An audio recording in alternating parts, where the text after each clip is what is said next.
lagi di konten Man Behind. Kali ini gue sedang bersama dengan Getar Pradana. Ya. Getar, boleh perkenalan?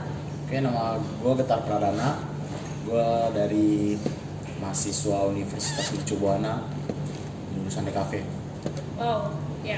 Jadi sekarang kita bakalan ngebahas bagaimana tanggapan kita sebagai anak kuliahan yang mungkin nanti 5 tahun ke depan bakalan punya keluarga menanggapi harga TK di Jakarta tahun 2020 yang viral dari postingan Joska_ID.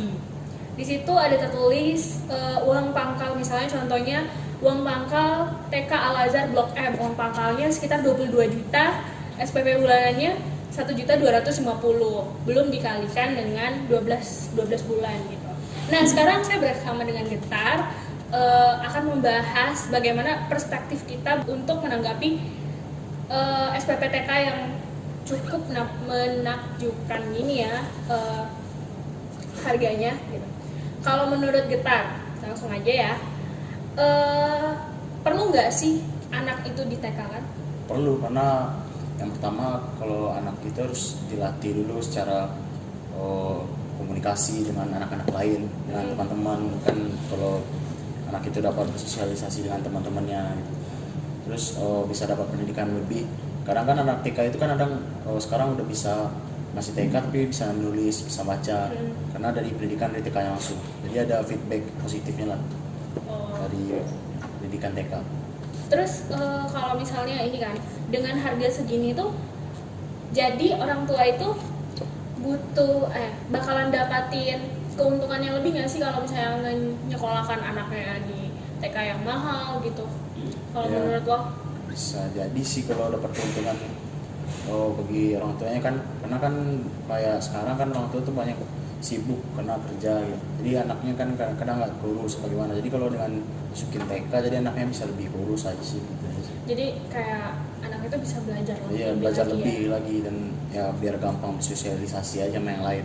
Nggak secara main di rumahan-rumahan doang. Tapi kalau lo punya anak, mau nyekolahin anak yang di sini nggak? Oh, so pasti. Oh ya.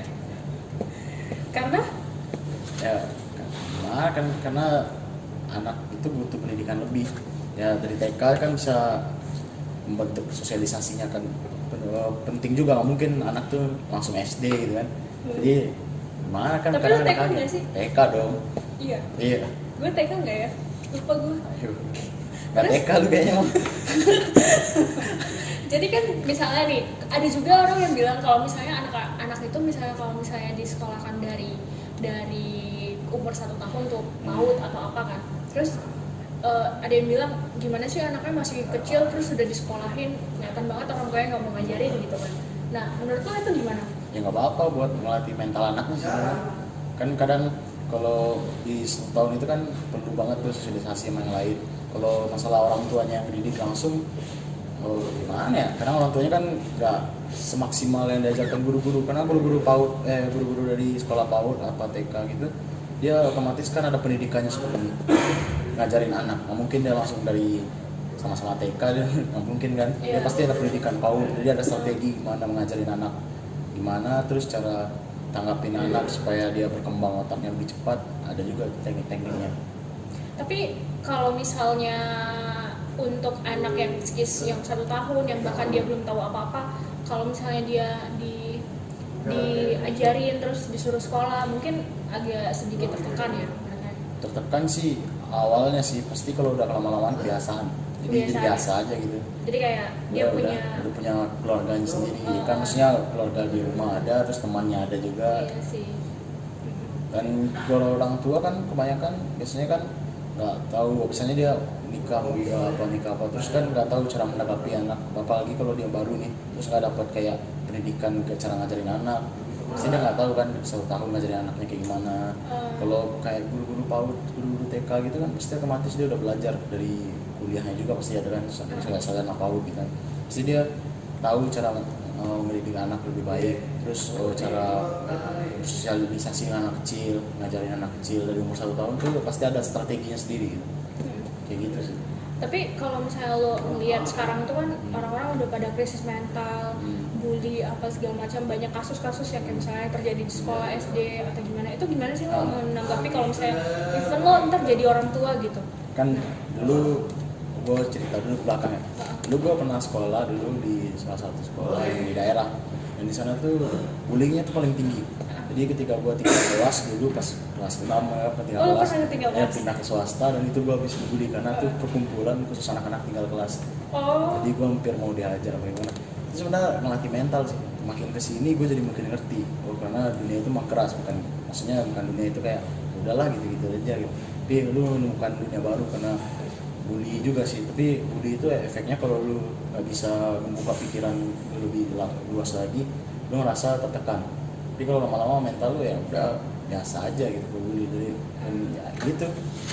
tapi kan bully itu nggak semua orang bisa nerima gitu. Iya, tapi kan yang faktor bully itu sih kebanyakan kalau di daerah gue tuh karena anak-anak itu yang kena bully itu karena ada faktor kelemahannya. Misalnya dari pendidikan dia tinggal kelas terus pindah ke sekolah swasta, itu kumpulannya anak-anak tinggal kelas semua.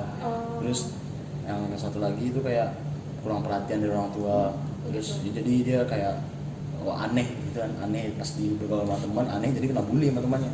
Iya. Karena ada juga satu faktor ketika teman gue dulu dia nggak pernah TK, tiba-tiba sekolah SD, tiba-tiba di SD dia kena bully malah lebih parah karena dia nggak pernah ngerasain sosial, terus dia kayak introvert, diem aja kan, diem terus kayak mana gitu, terus malahan itu yang paling banyak dibully. Kalau ketika dia orang udah TK kan, ketika SD kadang ketemu juga teman TK-nya di SD itu. Iya. Jadi dia kayak udah biasa gitu kan, jadi ada temannya sendiri gitu. Kalau dia nggak pernah masuk TK tiba-tiba langsung SD, kadang dia kayak takut awalnya, terus nangis, kadang kaget gitu karena sekolah, terus makin parah dibulinya sama anak-anak lain. Soalnya faktor dia karena nggak pernah TK juga bisa jadi bahan bulian juga sih. Oh gitu. Menurut lo faktor karena orang yang nggak pernah TK itu tuh sosialisasinya kaget gitu? Iya kaget, jadi kayak kurang ada sosialisasi, dia nggak pernah sosialisasi, paling main sama saudaranya, sama orang tuanya doang kan. Nggak mungkin, apalagi kalau orang tuanya tuh terlalu menekan anaknya. Udah lah nggak usah TK gini-gini, di rumah aja belajar, di rumah. Iya, di kayak rumah gitu, kan ya. kadang SMP pas kuliah kan mereka jadi kayak ketemu orang lain, ketemu orang banyak jadi aneh, dan kadang nggak bisa membedain antara teman, keluarga, nggak bisa, jadi kayak takut aja gitu. Malah itu yang paling parah kena bully. Dan ketika kita udah pernah TK atau pernah sekolah gitu kan, bedanya sama orang homeschooling sama yang orang luar. Maksudnya orang homeschooling itu sosialisasinya lebih pendek, maksudnya lebih gimana, lebih nggak terlalu bisa menerima pendapat dari orang lain. Iya. Karena sosialnya, faktor sosial gitu aja sih. Terus waktu lo kena bully itu ada guru yang bisa itu nggak sih, nge-healing atau ngenyembuhin atau dengerin, setidaknya ngerti kalau misalnya lo itu sedang ada masalah atau apa? Ada, ketika mungkin faktor dari bully dulu di awal gue itu karena gue tinggal kelas dan beda-beda sekolah kan, hampir kena bully dulu, dan di sana gue belajar ya udah biasa aja gitu kan. Akhirnya ketika itu gue ngerti kalau ngelawan orang itu nggak bisa hanya ngelawan doang, jadi kita harus bela-belain dulu. Makanya gue dulu sempat masuk kayak bela diri gini-gini biar bisa ngelawan orang-orang. Jadi gue nggak mau kalah sama orang-orang lain.